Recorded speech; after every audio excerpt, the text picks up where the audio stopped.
Hello दोस्तों, आज हम बात करेंगे विलोपन विधि से क्वेश्चन को कैसे सोल्व किया जाता है। अगर आपको पता नहीं है कि विलोपन विधि से क्वेश्चन को समीकरण को कैसे सोल्व किया जाता है, तो आज हम इस वीडियो के माध्यम से आप सभी को सिखाएंगे कि विलोपन विधि से क्वेश्चन को कैसे सोल्व किया जाता है।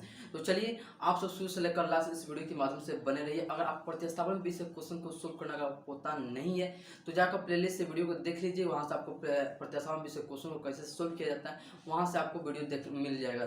चलिए, आज हम शुरू करते हैं विलोपन विधि से क्वेश्चन को कैसे सोल्व किया जाता है। तो आप देख सकते हैं यहाँ पर मेरे स्क्रीन बोर्ड पर आप देख सकते हैं, आपको यहाँ पर अकॉर्डिंग टू क्वेश्चन के साथ दो इक्वेशन दिए जाएंगे। कितने? दो इक्वेशन दिए जाएंगे आपको विलोपन विधि से क्वेश्चन को सोल्व करने के लिए। आपका पहला इक्वेशन होता है समीकरण 1 और समीकरण 2।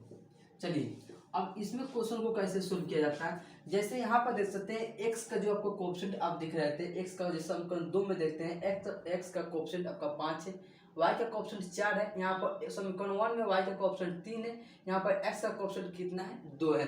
इसमें कोई भी आपको चर जो आपका कोई भी चर आपका x और y है, इसमें दोनों में किसी एक को अब क्या किया जाता है? बराबर किया जाता है। किसको बराबर किया जाता है? उसके साइन अगर बराबर में है, साइन अगर उसके बराबर है, प्लस प्लस माइनस माइनस में उसका साइन अगर बराबर है तो घटाया जाता है। क्या है? अगर साइन अगर बराबर है, क्या है? अगर साइन अगर आप बराबर है तो क्या किया जाता है? घटाया जाता है। अगर साइन क्या है? अल्टरनेट है तो क्या किया? जोड़ा जाता है। जैसे प्लस माइनस तो माइनस प्लस, अल्टरनेट साइन है तो इसे क्या किया? जोड़ा जाता है।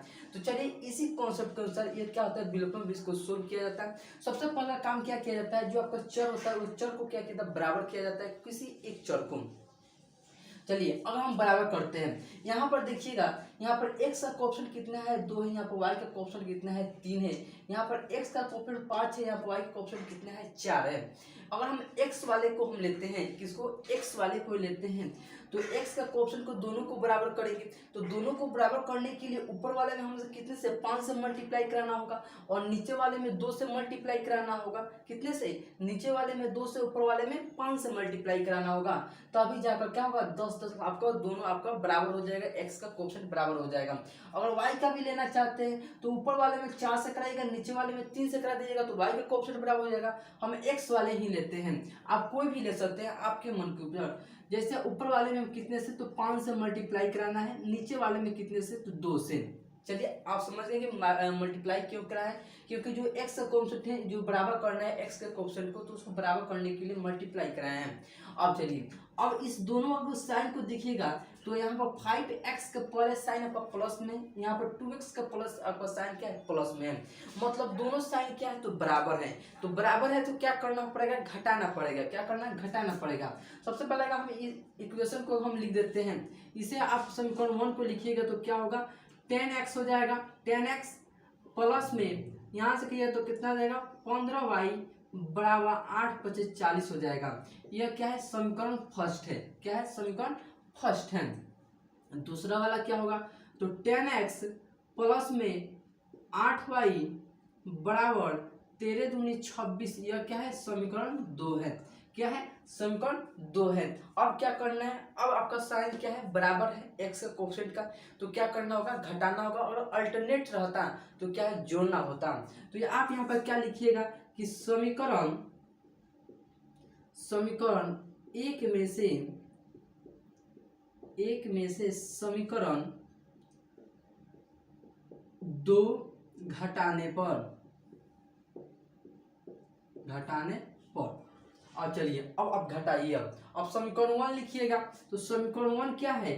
तो 10x प्लस में 15y बराबर 40 है। दूसरा वाला समीकरण तो 10x प्लस में 8y बराबर 26 है। अब चलिए, इसको घटा देते हैं। तो घटाइएगा तो साइन क्या होगा? चेंज हो जाएगा, माइनस प्लस माइनस माइनस हो जाएगा यहाँ से, और प्लस की जगह पर माइनस हो जाएगा, और माइनस जगह क्या होगा? प्लस हो जाएगा। चलिए, अब इससे क्या होगा? x वाला जो आपका कोएफिशिएंट वाला है, जो x सबका चर है, क्या होगा? कैंसिल हो जाएगा, हट कट जाएगा आपका। और यहाँ से प्लस माइनस माइनस होता है। साइन क्या चीज का रहेगा? प्लस कराएगा, क्योंकि जो साइन आपका जो बड़ा आपका नंबर होता है, जो आपका नंबर आपका जो बड़ा होता है चर के साथ, वही क्या होता है? साइन को लिखा जाता है। यहाँ बड़ा क्या है? प्लस में है। 15 में से आप 8 हो जाएगा तो कितना हो जाएगा? 7y हो जाएगा। कितना होगा? 7y प्लस के साथ होगा, बराबर। यहाँ से देखिए, प्लस माइनस माइनस होगा, 40 में से 26 उठाएगा तो कितना आएगा 14 आ जाएगा। कितना आएगा 14 आ जाएगा। यहाँ से y का मान निकालिएगा तो 14/7 आ जाएगा। इसे कट कीजिएगा तो y बराबर कितना आ जाएगा 2 आ जाएगा। y का मान कितना आ जाएगा 2 आ जाएगा। y का मान 2 आ गया। अब चलिए अब इस y का मान किसी एक समीकरण में रख दीजिए। आप तो यह समीकरण 1 में रखिए तो यह समीकरण 2 में रखिए तो आप किसी एक में समीकरण में रख सकते हैं। अगर हम इसमें y का मान यहाँ पर लिखते हैं, y का मान समीकरण फर्स्ट में रखने पर, क्या करने पर, रखने पर, तो रख दीजिए। समीकरण 1 क्या है, समीकरण वहां पर देखिए यहाँ पर तो क्या है, तो 10x है, फिर आपका 15y, फिर बराबर कितना है 40 है। कितना है 40 है। अब चलिए अब इसको मान को हम रखते हैं तो यहाँ पर क्या होगा 10x हो जाएगा प्लस में 15 गुने y का मान कितना है तो 2 है, बराबर कितना होगा 40 हो जाएगा। अब चलिए इसको एक स्टेप और बढ़ते हैं तो क्या होगा 10x, यहाँ पर क्या होगा 15 दूनी 30 हो जाएगा, बराबर कितना होगा 40 हो जाएगा। कितना होगा 40 हो जाएगा। अब चलिए अब यहाँ से आप निकालिएगा तो क्या होगा 10x बराबर 40 माइनस 30 हो जाएगा। क्या होगा 40 माइनस 30 हो जाएगा। प्लस 30 है, इससे लाएंगे तो माइनस में हो जाएगा। चलिए इसको हम यहाँ पर सोल्व कर देते हैं। यहाँ पर इससे हम क्या करते हैं मिटा देते हैं। कौन से का थोड़ा सा छोटा सा था। चलिए यहाँ से कीजिएगा तो क्या होगा तो 10x बराबर 40 में से 30 उठाएगा तो कितना आएगा 10 आ जाएगा। 10 आ जाएगा। x का मान निकालिएगा तो 10/10 हो जाएगा। कैंसिल कीजिएगा तो x बराबर कितना हो जाएगा 1 हो जाएगा। x बराबर 1 हो जाएगा। यहाँ से आप क्या किए y का मान और x का मान आप सिंपली आप यहाँ से निकाल चुके हैं।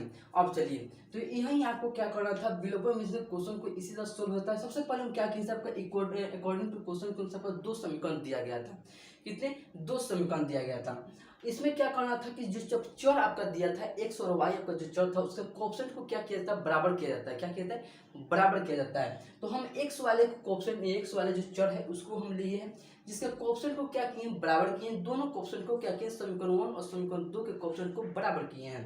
बराबर किए हैं तो कितने से मल्टीप्लाई कराए, ऊपर वाले में 5 से कराए हैं तो नीचे वाले में 2 से मल्टीप्लाई करा दिए हैं। अब चलिए मल्टीप्लाई कराने के बाद मेरा समीकरण इस तरह का समीकरण बन गया, समीकरण 1 और समीकरण 2 बन गया। अब चलिए अब हमको पता था कि अगर इसका साइन अगर क्या होगा, अगर साइन और बराबर है तो क्या कहता है घटाया जाता है। क्या कहता है घटाया जाता है। अगर साइन अल्टरनेट है तो क्या कहता है जोड़ा जाता है। तो यहाँ पर x का जो आपका यहाँ पर कोएफिशिएंट वाला जो साइन था क्या है दोनों के दोनों बराबर में प्लस में है तो क्या करना होगा घटाना होगा। तो हम क्या लिखें कि समीकरण 1 में से समीकरण 2 घटाने पर, मतलब समीकरण 1 में से समीकरण 2 को क्या करने पर घटाने पर। चलिए इसे हम घटाएं तो घटाएं, यहाँ पर लिख दिए दोनों समीकरण को, यहाँ पर लिख दिए आपका क्या है समीकरण फर्स्ट है या समीकरण 2 है। यहाँ पर साइन चेंज हो जाएगा, घटाए हैं तो प्लस माइनस होगा, plus minus plus minus, minus plus होता है प्लस माइनस होता है। यहाँ से x वाला क्या होगा कैंसिल हो जाएगा कट जाएगा। तो x वाला कटने के बाद यहाँ पर क्या होगा y वाला बच गया। तो y में से होगा प्लस माइनस माइनस होता है घटाया जाएगा। 15 में से 8 घटाए तो कितना आएगा 7y हो जाएगा बराबर। यहाँ से देखिए 40 में से 26 उठाए तो कितना होगा 14 हो जाएगा। कितना होगा 14 हो जाएगा। यहाँ से y का मान निकालिएगा, 7 क्या है गुना में तो नीचे आएगा तो भाग में हो जाएगा। तो y बराबर कितना हो गया 2 हो गया। कितना हो गया 2 हो गया। अब चलिए अब इस y का मान किसी एक समीकरण में रखिएगा तभी तो x का मान आएगा।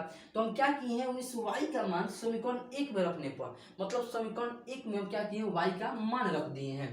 तो y समीकरण 1 क्या है तो 10x प्लस 15y बराबर 40 आपका समीकरण फर्स्ट है।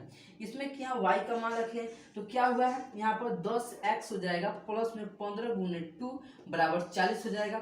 यहाँ से 15 दूना 30 हो जाएगा। यहाँ से तो 10x प्लस 30 बराबर 40, प्लस में आपका 30 है तो इस साइड लाए हैं तो माइनस में हो जाएगा। क्या होगा माइनस में हो जाएगा। तो 10x बराबर कितना हो जाएगा 10 हो जाएगा। कितना होगा 10 हो जाएगा। यहाँ से x का मान निकालिए, क्या है गुना में आपका 10 है, तो इस तरह का क्या भाग में हो जाएगा, तो यहाँ से आपका x का मान निकल गया।